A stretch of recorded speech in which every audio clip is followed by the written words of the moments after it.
খণ্ড ব্রহ্মচর্য ও অখণ্ড নৈষ্ঠিক ব্রহ্মচর্য। ব্রহ্মচর্যের সাধনা প্রায় সকলের পক্ষেই সম্ভব।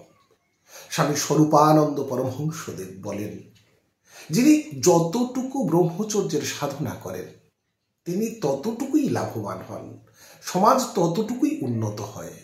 যে ব্যক্তি 1 মাস, 1 সপ্তাহ, এমনকি একদিনের জন্য কায় মনোবাক্যে ব্রহ্মচর্য পালন করেন তিনিও শ্রদ্ধার পাত্র। কথাটি এই স্বল্প মপ্পস্য ধর্মস্য ত্রায়তে মহত ভয়াত। গীতা ভালো জিনিসের এতটুকু মহাভয় নিবারণ করে। পাঠ করলাম ব্রহ্মচর্য বিজ্ঞান থেকে গীতা পৃষ্ঠে প্রকাশিত অমূল্য গ্রন্থ। ধন্যবাদ।